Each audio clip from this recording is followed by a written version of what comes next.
শনিবার সন্ধ্যায় উত্তর মালদা কেন্দ্রের তৃণমূল প্রার্থী প্রসূন ব্যানার্জির সমর্থনে ৯ নম্বর ওয়ার্ড তৃণমূল কংগ্রেস কমিটির সহযোগিতায় এবং পুরাতন মালদা পৌরসভা চেয়ারম্যান কার্তিক ঘোষের নেতৃত্বে এক বিশাল মিছিল পরিক্রমা করে মঙ্গলবাড়ি শহরে। তৃণমূলের এই মিছিলে মহিলাদের উপস্থিতি ছিল চোখে পড়ার মতো। এই সুবিশাল মিছিলে ঢাকের সহিত বিভিন্ন ট্যাবলো এবং ওয়ার্ড কমিটির কর্মীরা অংশ নেয়।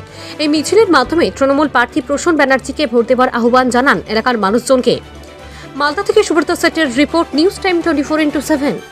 আজকে আমাদের পুরাতন মালদা পৌরসভায় আমাদের ৯ নম্বর ওয়ার্ড কমিটির উদ্যোগে যে আমাদের উত্তর মালদা কেন্দ্রের তৃণমূল কংগ্রেসের যিনি প্রার্থী মমতা বন্দ্যোপাধ্যায়ের সিংহধনের প্রার্থী প্রসূন ব্যানার্জির সমর্থনে আমরা গোটা ৯ নম্বর ওয়ার্ড এবং পার্শ্ববর্তী ওয়ার্ড আমরা আমাদের কর্মী সমর্থকদেরকে নিয়ে আমরা পরিক্রমা করলাম, মানুষের কাছে ভোট ভিক্ষা করলাম।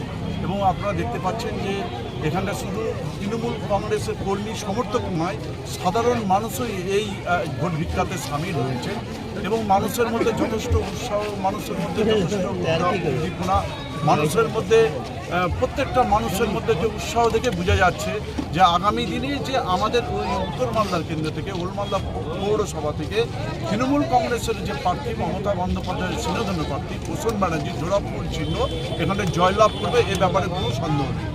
জয় বাংলা।